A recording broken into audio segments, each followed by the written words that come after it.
साथियों नमस्कार। आज हम नेचुरल फार्मिंग में मोरिंगा के बारे में बात करेंगे।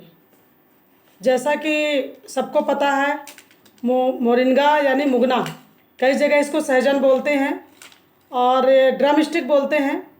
बहुत ही अच्छा पोषक आहार है ये। इसको उगाने में कोई विशेष दिक्कत नहीं आती है, थोड़ा सा शुरू में ध्यान देना पड़ता है। 1 वर्ष में ही इसमें फल लग जाते हैं। तो सबसे पहले जानेंगे कि मोरिंगा क्यों लगाएं। तो बड़े स्तर पे बात नहीं करेंगे, क्योंकि हमारी चर्चा जो है ज़्यादातर हमारे गांव की दीदियाँ सुनती हैं। और गांव की दीदियों के लिए बता दें कि ये आपके लिए 12 महीने का सब्जी का साधन है। सबसे बड़ी बात यह है कि बहुत अच्छे पोषक तत्व पाए जाते हैं। इसमें विटामिन्स भी हैं और प्रोटीन है, खनिज भी है, मैग्नीशियम है, आयरन, मैग्नीशियम सारी चीज़ें पाई जाती हैं। विटामिन ए, विटामिन B2 और कैल्शियम, मैग्नीशियम इसमें पाया जाता है। तो सबसे बड़ी बात, आपको गांव की हमारी दीदियों के लिए ये ज़रूरत है कि सभी के घर में कम से कम 2-2 पौधे होने चाहिए और ये साल भर सब्जी के काम आता है। तो इसका जो ड्रम स्टिक होता है, फल होता है, काफ़ी बड़ा होता है और आप सबको पता है, आपने मोरिंगा खाया भी है, बस उसके उपयोग का नहीं पता था। तो आने वाले समय में हम 15 जून से सबसे पहले इसकी नर्सरी लगाएंगे, क्योंकि मोरिंगा कहीं से नहीं खरीदेंगे। मोरिंगा की नर्सरी गांव में लगेगी तो दीदियों को एक रोज़गार मिलेगा। जो दीदी मोरिंगा का नर्सरी लगाएगी उसके पास हमेशा लगातार हमारे साथियों में से कोई ना कोई उन्हें वहाँ पे बताता रहेगा। पूरी प्रोसेस बताई जाएगी, बीज उपलब्ध कराया जाएगा, जैविक तरीके से, प्राकृतिक तरीके से भी मुनगा लगाया जाएगा। तो बहुत ही जल्दी 15 जून में हम इसको रोपित करेंगे और दीदियों से हमारी डिमांड आ चुकी है। तो हम चाहेंगे कि जो भी दीदियाँ आगे आना चाहती हैं, वो 3-4 गांव में ये नर्सरी लगेगी, अलग अलग गांवों में। तो मैं आपके गांवों तक लगातार, अपनी मीटिंग्स नहीं हो पाती उस तरह की कि अपन पूरी चर्चा कर पाएँ। मीटिंग्स में बहुत सारे मुद्दे होते हैं, तो एक ही मुद्दे को लेके आधे घंटे नहीं दिए जा सकते। तो जो भी दीदियाँ हमारी सुन रही हैं वो इस बात को ध्यान से सुने।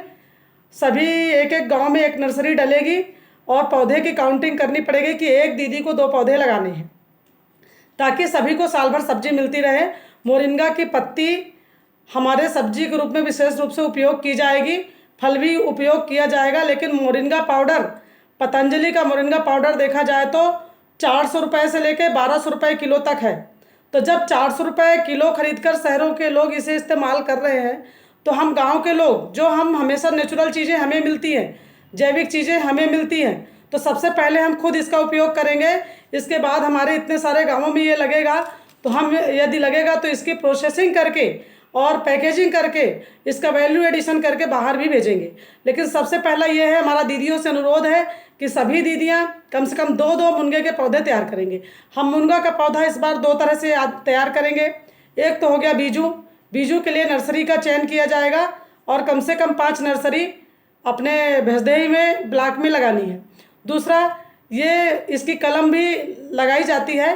तो ये कलम का अपन पहले सबसे अच्छे पौधों का सिलेक्शन करेंगे, कौन सा मोरिंगा का पेड़ ऐसा जिसका फल बहुत टेस्टी है। तो आइडेंटिफाई किए गए हैं, कुछ दीदियों से चर्चा हुई है जिन्होंने बताया है कि इस मुनगे का पेड़ और ये जो फल है बहुत ही अच्छा है। तो अपन कोशिश करेंगे कि वो उनको 15 जून तक वो कलम कटवा लेंगे और स्थान चिन्हित करके हम उसको लगवाएंगे। तो दीदियाँ अपना आगे का प्रोसेसिंग देख लें कैसे क्या करना है। लेकिन अब ये सभी को, प्रत्येक दीदी को 2 पौधे लगाने ही हैं, स्व सहायता समूह से जुड़ी हुई प्रत्येक दीदी। क्योंकि हम बात करते हैं FNHW की, तो food, nutrition, health and wash. इसमें फूड जो है सबसे पहला है और गांव स्तर पे पोषण, सही तरह से पोषण पहुंचाना बहुत ही कठिन है, क्योंकि हमारे गांव के दीदियों के पास पैसे नहीं होते हैं और वो ड्राई फ्रूट्स जैसे बादाम, पिस्ता, अखरोट और काजू ये खरीद के नहीं खा सकती हैं। तो उनके पास प्राकृतिक तरीके की पोषण की सुविधाएं उपलब्ध कराई जाएंगी। जैसे आपका मुनगा हो गया, मोरिंगा और मशरूम हो गया, और उनके गांवों में सारी सब्जियां भी जैविक तरीके से ही होती हैं। तो हम सबसे पहली शुरुआत करेंगे अपने गांवों से। हमारे गांवों में खाने के बाद, उपयोग के बाद चीज़ें बचेंगी तो अपन उनको प्रोसेसिंग करके बाहर भी देंगे। जिससे आय अर्जित होगी। तो अभी हम इस साल दो ही चीज़ों को लेके चल रहे हैं। पहला है हमारा मोरिंगा, दूसरे नंबर पे है मशरूम। मोरिंगा और मशरूम के हितग्राही साथ साथ चलेंगे और मोरिंगा, एक व्यक्ति जो मोरिंगा का खेती कर रहा है या 2 पौधे लगा रहा है, वो साथ में मशरूम का भी काम करेगा। तो अभी इस साल हम FNSW के फूड में, न्यूट्रिशन में, फूड और न्यूट्रिशन को 2 पार्ट में हम शामिल कर रहे हैं, मोरिंगा और मशरूम। हमारा ये मैसेज हमारी दीदियों तक पहुंच रहा है, तो अपना प्लान करेंगे और 15 जून को हम पूरे प्लानिंग के साथ ज़मीनी स्तर पे उतरेंगे और मोरिंगा का खेती भी करेंगे। जिनको आधा एकड़ 1 एकड़ में मोरिंगा की खेती करनी है, उनके साथ हम एक अलग से बैठक करेंगे और उनको विधिवत पूरी तकनीक को समझाएंगे। नमस्कार। उम्मीद है कि आपको मेरी बात, मेरा संदेश आप तक पहुंच रहा है। तो कृपया आप अगली मीटिंग में केवल इन्हीं 2 विषयों पे चर्चा होगी। धन्यवाद।